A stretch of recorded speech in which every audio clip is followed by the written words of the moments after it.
Hi, my name is Joseph Alai. Welcome to my channel. And today I want to talk about how you can be sure that you've imagined properly. But before we begin, hit the like button. It will do something to the algorithm so that the people who wouldn't normally be able to see this video will be able to see this video. Hit the subscribe button for more videos and hit the bell icon and make sure you click on it. They change the settings, click on it and click always receive notifications so that you can stay tuned for more specific, exact manifesting / law of attraction tutorials. And on that note, let's jump into it. So imaginal act is the scene that we imagine that we are attempting to create a reality surrounding it, right? So in other words, we have a desire, right? And this is for people who maybe never heard too much about this or are wondering what an imaginal scene is or why it's important to know that we've imagined properly. Excuse me. This reality is shaped, framed, and otherwise created by our imagination. It may seem too good to be true, but I promise you, if you put it to the test like I did and thousands of others, and look at the results objectively, you will find 100% of the time you have created your reality. But not only that, you are capable of deliberately creating your reality.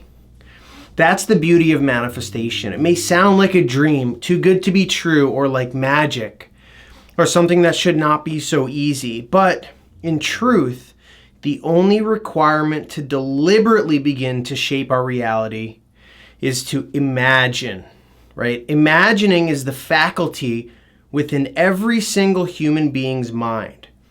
We've always had it, we continue to have it, and we always will have it.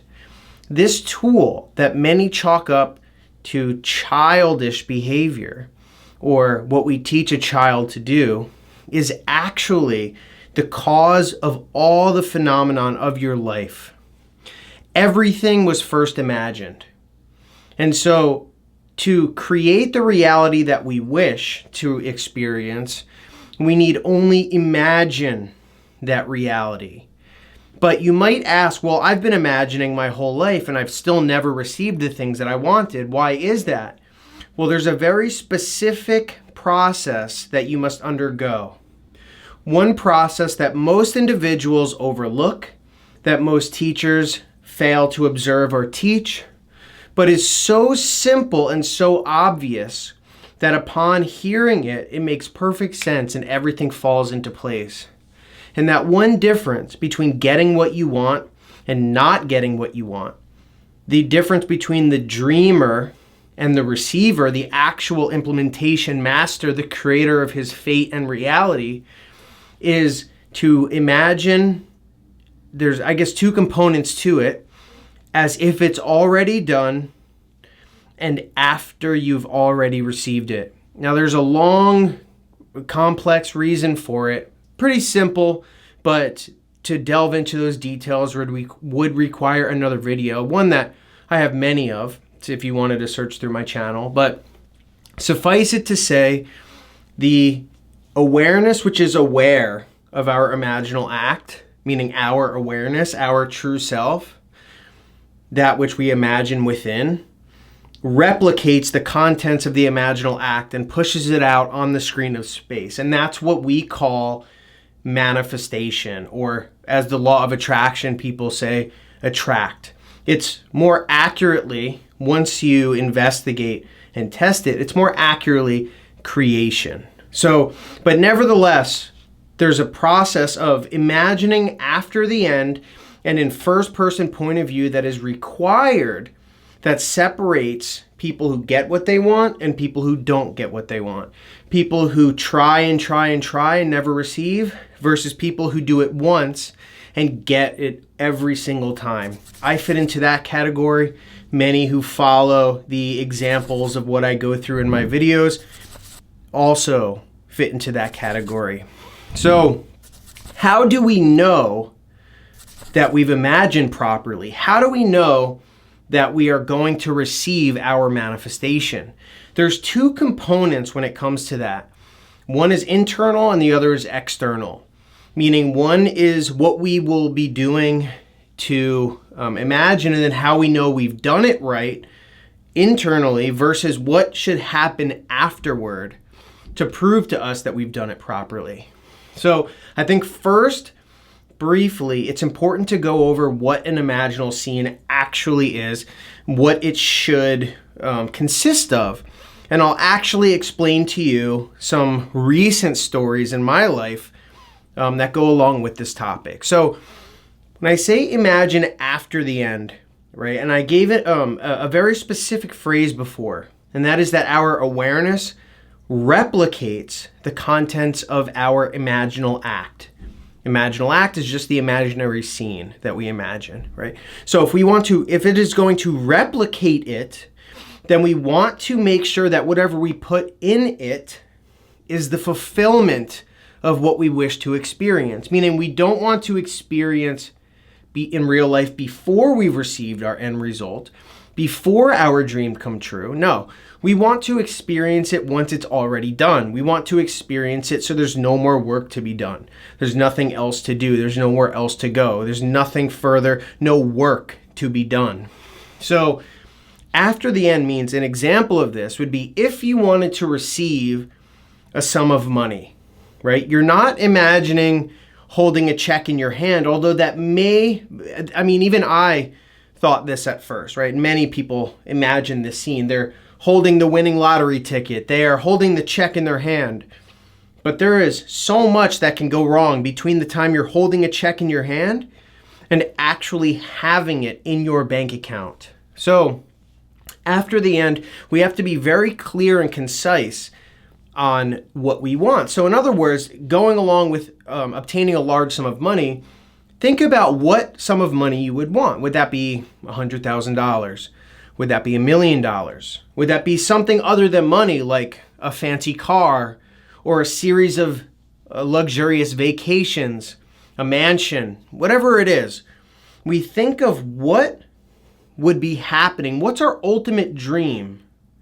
And we imagine it or map out a scene that we will imagine of something after we've already received it. And what we do, right, so in order to manifest something or for the awareness within us to replicate it, right, again, it's us that creates. It's no external force. And again, there's videos that I have in my channel that will help you to take you through this process so you can prove it to yourself, right? Not through speculation or belief systems or traditions, but actually systematically test it to prove it. But for now, suffice it to say that it's our awareness, the awareness which we are aware of, right? Our true self that creates, nothing else. And so the fact that it's a replicating factor and we create this imaginal scene after the end result, there's one more step, and that's impressing the subconscious mind. Impressing the subconscious mind means simply penetrating within the subconscious. And there's the way to do this is to either imagine something as you're bordering upon sleep. And the reason for this is because the conscious mind is a barrier between consciousness and the awareness which replicates, right? So our subconscious is what feeds that awareness what to experience, what to create. And so if we created everything that entered into our mind, it would be a chaotic, fearful world. There'd be good things and bad things, but it would be insane nevertheless. But that's not how our world is, right? Our world is relatively consistent. We experience the same patterns in finance, in love, in health. We experience relatively the same thing. Friendships, day in and day out, our work habits, all of these things, right? These are all in repetition, which is the proof that our subconscious is continuously replicating the same thing over and over. It's the proof that there's only slight variations in our reality. Our conscious mind is responsible for that, not allowing things to penetrate easily. But in order to shift our reality, to manifest We have to allow things into our subconscious. And to do that, we have to subdue the conscious mind. And that is done either in meditation, in hypnosis, or nearing upon sleep, generally speaking. This can also be done in daydream or in just a split second, but you're in a mode that's receptive, right? Opposed to being in a more frantic or active state, you're in a state that's more receptive, like driving or kind of zoned out. That's why I said hypnosis or nearing upon sleep. The conscious mind is subdued, allowing things to penetrate into the subconscious. The subconscious hands it off to the awareness. Awareness replicates, creates, manifests, pushes out. That's a feedback loop that's happening 24 hours a day, always. Experiencing, impressing, manifesting. So, how do we know that we've imagined something properly so that we can create it, right? Oftentimes you'll hear people say you have to imagine 24/7, right? But then you hear people say, oh, well, you have to drop it, right? So what do? Do you imagine it 24/7? Do you do it sometimes, intermittently? Do you never do it? Do you do it once and forget about it? Are you supposed to do it and assume you already have it, right? There's so many different ideas and concepts, but how do you know you've done it right? How do you know you're going to receive it? Well, after testing this tens of thousands of times via the scientific method, not only from myself and my own experiences, but the 85,000 people, most of those people have either responded or sent testimonials directly to me, including coaching clients and people in the VIP group who have explained their results. And essentially, once you analyze everything, right, and you come up with a conclusion of what needs to be done, what people have done, and what experiences they've had after, we come to find that all we have to do is subdue the mind, create a scene that basically consists of, you already receiving this thing, imagining it over and over again until it impresses your subconscious, and then you'll feel either a thrill, a satisfaction, or a shock that you're not actually in the imaginal act, right? But what does it consist of? Like, if you want the money, imagine there's a large sum of money already in your bank account. Imagine it from your point of view, right? The camera is in your head, right? Not looking at you, but looking through you towards something, right? You should be able to be looking at your hands, right? From your perspective, not in third person where you're looking at you. You want to be looking from you at something else. So whether that means you're imagining that you have a large sum of money in your bank account, or that you have the wedding ring on your hand, you can feel it, you're with the person, you're talking about how grateful you are that you're married to them, or looking down at yourself and you're in the shape, the physical shape that you wanted to be in, or hearing someone compliment you, or you're scripting, you're journaling about, yes, I have achieved these results and I'm grateful for that, right? But And I mentioned before the most important aspects of the internal facets of knowing that you've imagined properly. So the goal is to impress our subconscious, but there are some extremely important indicators that the subconscious reveals to us to allow us to know that we've done it right. And the first one that I said is a thrill. So Neville Goddard refers to this a lot, and this is definitely one very important aspect of manifesting. Having put this to the test, this is a surefire way to know without a doubt that you've impressed your subconscious mind, which is the only requirement to manifesting whatever you want. The thrill is having imagined something so thoroughly with all the tones of reality. What would you see, taste, touch, smell, all the different senses, all the different emotions. At first, your mind will wander. At first, it might not be easy. At first, you still might be thinking from the person sitting in the chair, opposed to the person actually receiving the money. But eventually, as you loop the scene enough and keep it tight, loop it, keep it short, concise, specific, symbolic. Eventually, if you do this enough, you'll basically make it so smooth and simple that it'll be so natural and realistic that you will feel a thrill, a deep excitement, because it is so real that it's as if you're there and you're experiencing that thrill of that reality. So that's one way to know. If you have done that, if you experience that, and it might take 1 sitting, 2 sittings, 3 sittings, 5 sittings, 10 sittings, right? In a session of imagining for that to happen. But ultimately, that is one way to know you've impressed your subconscious. Another way is a satisfaction feeling, meaning you go through that same process, but in the end, opposed to having an extreme thrill, you have this feeling or sensation. For me, it's in my core, and it's like, that felt good. That's it. Like, that was nice. I did a good job. Once I've done that, I can stop, never do it again. It'll happen. The final internal thing is after you go through that same process. Again, it's whether you're using your visualization factors or scripting or inner conversation or whatever. You open your eyes, or you're done what you're doing, and it's a shock. It's shocking that you weren't just actually there. It's the confusion of, I wasn't just there in that imaginal scene. This is another way. That was the third way internally to know. So those are some of the things you look out for. Those are guaranteed ways to know that you've done it right. And if you've experienced that, you need to do no more at all, period. Allow yourself to remain in that confidence. Test this and you will see. It's all about testing it.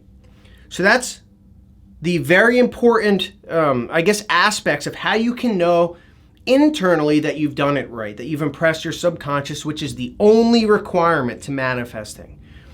So now after that, I'm going to talk about stories related to, or it's kind of one story related to the external things that you can experience or expect to experience, right? So I've received so many messages or coaching calls from people saying, I've been trying to manifest this thing for 2 years, 1 year, 3 years. I've been listening to that person, read this book, heard this thing, and I've seen nothing. Zero. For me, that is a huge red flag. 99% of the time, if I'm imagining properly, I will see some sort of indication within a week that my imaginal act has been impressed. Some indication. One of the ways that is the most common way is what I refer to as an echo. An echo is our imaginal act being pushed out in a way that isn't exactly what we want, but something similar and out of the ordinary. An example of this was when I imagined that if you've been watching my videos, you've seen me probably talk about manifesting coffee like, 1,000 times, I'm sure. Or at least hundreds of times, literally. And in real life, I've manifested thousands of cups of coffee. And the amount of emails I've gotten about people receiving cups of coffee, tens of thousands, right? But I wanted to do something above and beyond. So I first imagined that I would receive free drinks that weren't coffee. And then besides that, I imagined that I received something free that was expensive. So that was the outcome. And the way that I did that was I wrote this down, right? So I mapped out, what did I want? I wanted A, a drink for free that wasn't coffee. And then B, I wanted something free that was expensive, that wasn't coffee or anything like that. And so I wrote it down in the tense of already having received it. I'm so grateful I received free drinks that weren't coffee.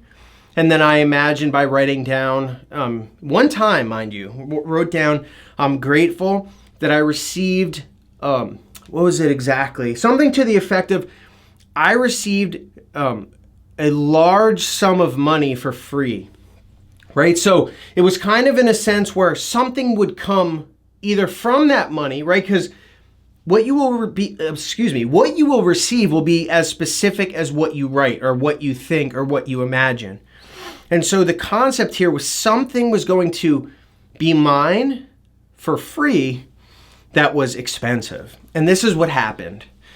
I first went to the doctors, right? I went to the doctors and I had to pay the copay, right? And I think it was because the deductible, it was the beginning of the year and there was a deductible that was X amount of money, and I ended up having to pay $232, right?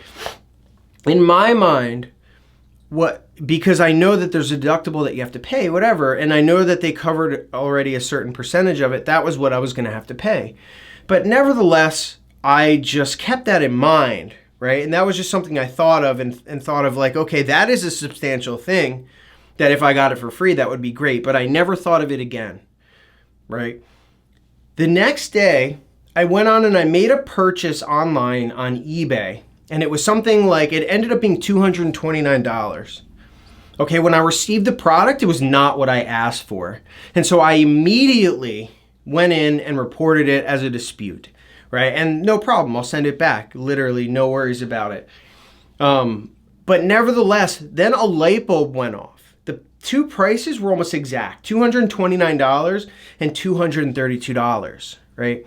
So I get a phone call from the insurance company saying that they're working on that bill, right? And the next time I go in to that doctor's, they let me know that my insurance covered it 100% and I'm going to be receiving a refund for $232, which I was like, whoa, that was $232 for free that I didn't expect. Now that ended up being the echo for what was to come, right? The first one, right, that doctor's appointment I wasn't really sure if that was supposed to be free or not. And I mean, technically, the insurance company was supposed to pay for it. So that wasn't a free thing that I was supposed to pay. At least I didn't count that.